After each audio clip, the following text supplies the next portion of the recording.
How's it going, guys? It's Eclipse here, and today's video we are going to be talking about if World of Tanks is actually just a pay-to-win game. You know, you have the free-to-play aspect of the game where, yes, you don't have to pay any money, but if you want to even get anywhere or just anywhere remotely fast, it becomes a case of you have to get your wallet out, you have to spend some money. I mean, yes, people play thousands and thousands of games, and those small percentage of people that spend absolutely no money yet have millions of silver, they've got loads of free premium tanks and stuff like that. Yes, it does happen, but for the majority of players that play this game, everyone has spent a little bit on the game, and when you look at the costs of gold in the game being so expensive, looking at 25,000 gold being £70, it really is a case of you've got to spend so much money on the game. I mean, in the case of just silver alone, you get a massive bonus if you have premium time. If you pay for premium time when it's not Black Friday, which is a real problem. Obviously, if you can actually pick up 360 days of premium on a discount, that is fantastic, and it's something that I would 100% recommend to any player that plays this game.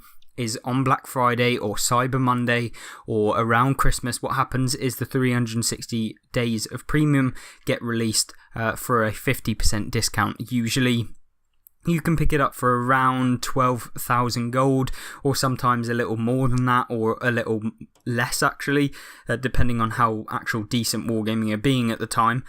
Means that you will get that silver boost, you will get the tank XP and the free and the commander XP, and basically it makes you get to wherever you're trying to aim 50% faster. You're not going to be stuck behind because of the silver.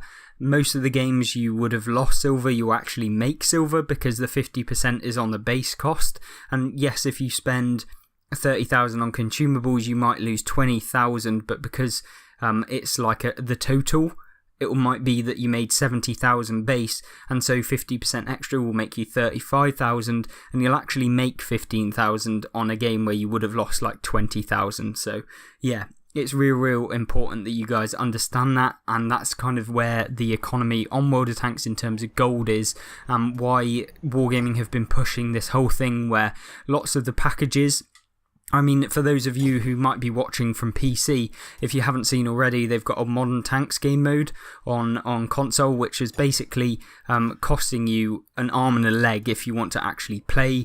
You have to pay, what's this? If I want to upgrade my gun on the game, it costs me 1.1 million just for one gun. That's not a tank. That is literally just one package on the tank here. Now, obviously, that's very similar in terms of the engine, and all of the upgrades are so expensive. For me personally, I've been playing this game for years and years. I'm on my 6th year of anniversary, I believe, of World of Tanks, which means that I've got, you know, experience, I know how to play, and even for me, when I'm grinding out loads of silver, it disappears so quickly, and it goes on literally nothing, like just equipment or consumables, or if you want to actually have some decent kind of games or anything like that, a lot of the time you're going to be having to fire either premium rounds, you're going to be needing premium consumables to be competitive if you're trying to reach the next level of gameplay from where you previously were. And it becomes this cycle of you get drained of silver, you then have to buy premium account, then you have to buy premium tanks to make the premium account even more worth it, which means that you're going to have to be playing premium tanks. Obviously premium tanks are tanks that you can buy, and often you don't have to buy them, but they do give you a big advantage if you do. Now, in terms of other things that you can actually pay for on the game, you've got skins, which many people actually like the customization on the game, and obviously if you can purchase skins, I think that that's actually not such a bad microtransaction because it doesn't affect anyone, it doesn't affect the gameplay of World of Tanks. And obviously if you want kind of a game that is somewhat balanced in terms of not being pay to win completely, then I think cosmetics are the way you go. It's something that doesn't actually affect gameplay, and I think Wargaming have kind of noticed that on console a little bit more. However, there are just aspects where I think that if you pay money, you will actually win, and there's a lot of premium tanks that are just completely suspect. We're looking at things like the Scorpion G, it's just a better Borsig at tier 8. There's just a lot of things like that that just make Wargaming feel like they're creating this pay-to-win game. And although they might not intentionally want you to spend super amounts of money, although they probably do, knowing that it's a business, you should kind of note that when you're spending this amount of money on the game, it's likely that you'll continue to spend money, because if you get that to that level where, yes, you've bought a couple of premiums, you do get bored of those premiums, and often you'll actually be paying for more, and it kind of just becomes this cycle of lots of people spending money on the game. They introduce loot boxes, which are very, very controversial, in the form of like those war chests. They've been banned in Belgium, so you can't even buy them, which is a good one by Belgium, I guess, in terms of trying to stop the microtransaction being just constantly abused. Now, in terms of what you can actually do on console that will also drain your silver, there's plenty of them. Now, I don't think that the silver problem is as bad as maybe on PC, because there are a lot of things that you can do in order to earn a little bit more, and it's certainly an area of the game that I'd like to see kind of a bit more balance on, maybe some looking at that and ensuring that it's not just a game where you're spending constant amounts of money or having to feel like you're being forced into it, because sure enough, people spend money on things that they enjoy. If they enjoy it, it doesn't feel like they're getting ripped off, but in a lot of cases when you play World of Tanks, sometimes it feels like you have to in order to actually play it. Now, I'm not saying that every single player has to play it, or that World of Tanks is a complete pay-to-win game and that you have to buy gold in order to get competitive tanks, because there are good tech tree tanks, but there aren't as many available on average for the main players on the game. And I think that that's something I really want to see changed. I want them to kind of develop things that aren't just microtransaction based, and that happens a lot on console, where most of the development that is made has to have some form of microtransaction on it. There's not a lot of actually developing content that will just please the community. It seems like everything has to have an ulterior motive, where, introduce this Cold War game mode where they basically can just introduce a silver drain on the economy, so people are going to have to buy premium tanks or premium time, or just spend lots of money on the game in order to progress fast. Obviously some players won't do that, but the whales on the game will definitely be spending thousands of pounds on just buying silver, buying free XP to just get straight through the line and stuff like that. And I think that you put people at a disadvantage when those who pay money will just get the tanks faster, and that they'll actually achieve the tank way before anyone else, and then you're ending up with the matchmaking where people that have paid money are going to have a bigger advantage than the people that don't. And I think that sometimes if you do that too often, it becomes a case of your community or your player base is getting a little bit cheesed off. They're not going to be happy with what you're doing, and that's an area where I really hope Wargaming don't just continually pressure, because what happens is those new players that you rely on to keep coming in, spending money on the season pass, which they have available, that is actually at a reasonable price. I'm not going to lie, it's a good price for the season pass, and I think that that's a good way to actually sale it.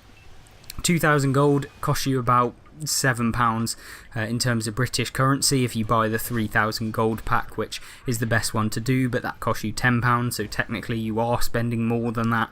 But in terms of the gold value, it is £7 left with 1,000 more.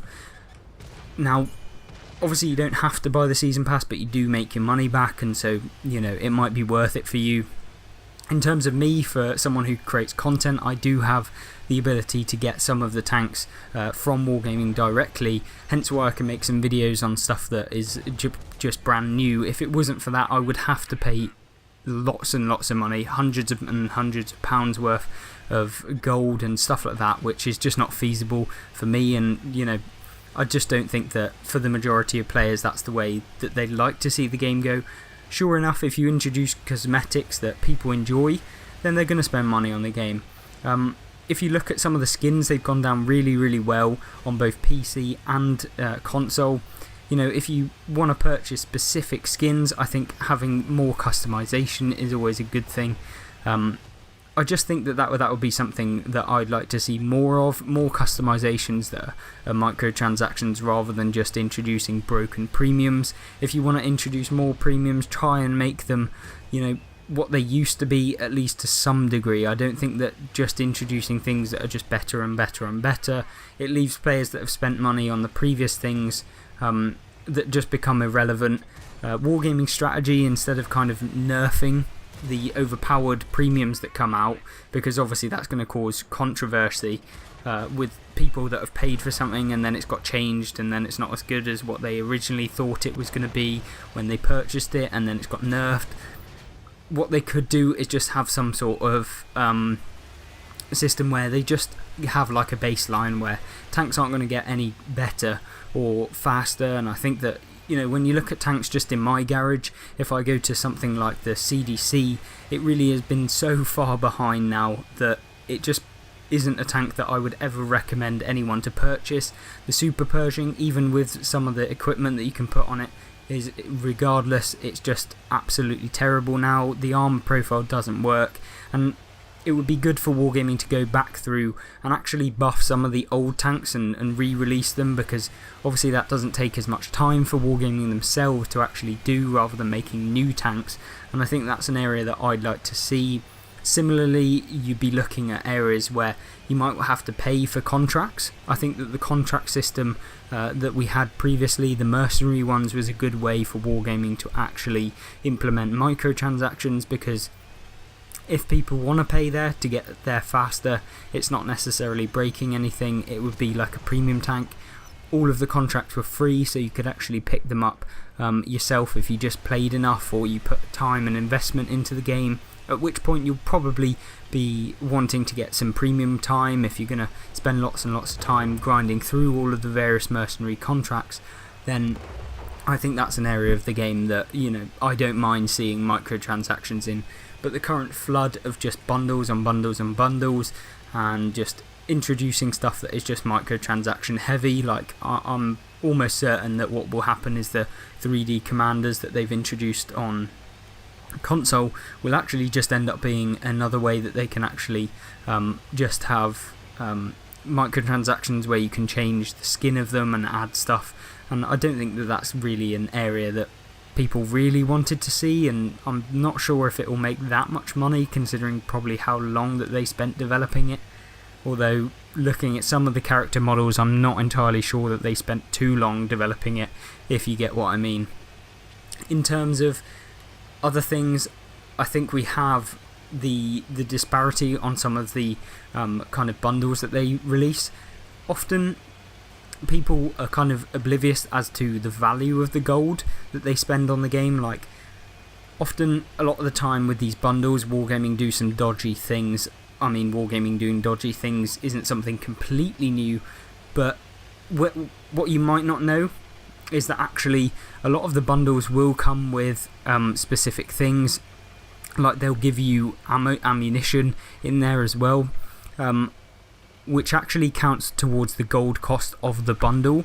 So although the bundle might say 60 or 50% off when you go to buy it, it's actually not 50%, because they've just added in ammunition that has boosted that cost of the gold, and therefore it's going to cost you extra, and therefore the bundle might not be 50%, it's actually 40%, but because they've added in the ammunition, it's boosted that gold cost up of the original value, and so when they discount it, it seems like it's more.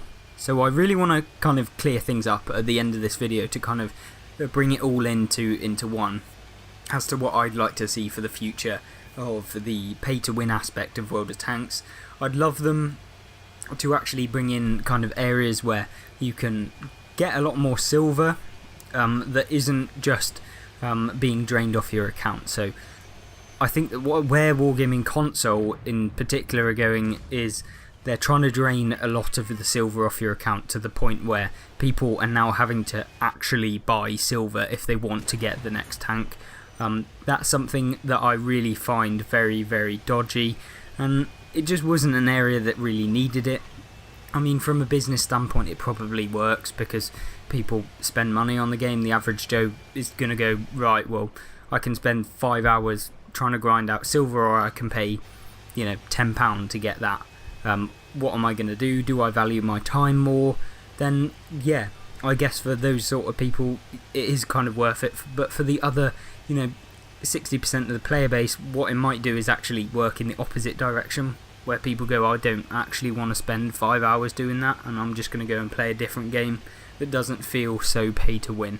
My suggestions, obviously, are only from my own personal opinion, so obviously you guys all have your own different various opinions based on how much money you spend on the game, whether you think that you should be spending so much, or whether you don't actually spend any on the game. Obviously, I'd like to hear all of your thoughts in the comment section down below, whether you play on World of Tanks PC, whether you play on World of Tanks console, or the Blitz version. Obviously, they're all kind of linked, they all have the same sort of system, they're all implemented by Wargaming, the developer anyway. And I really hope that we get some good feedback in the comment section. I'm kind of going to collate all of the information from the comment section over the weeks and months that I make my videos, and I'll basically be making some reports and kind of hopefully we'll make like a big video containing all of your guys' opinions, what the majority of you actually wanted to see out of the thousands of people that have watched my videos in the last 5 months that I've been doing it.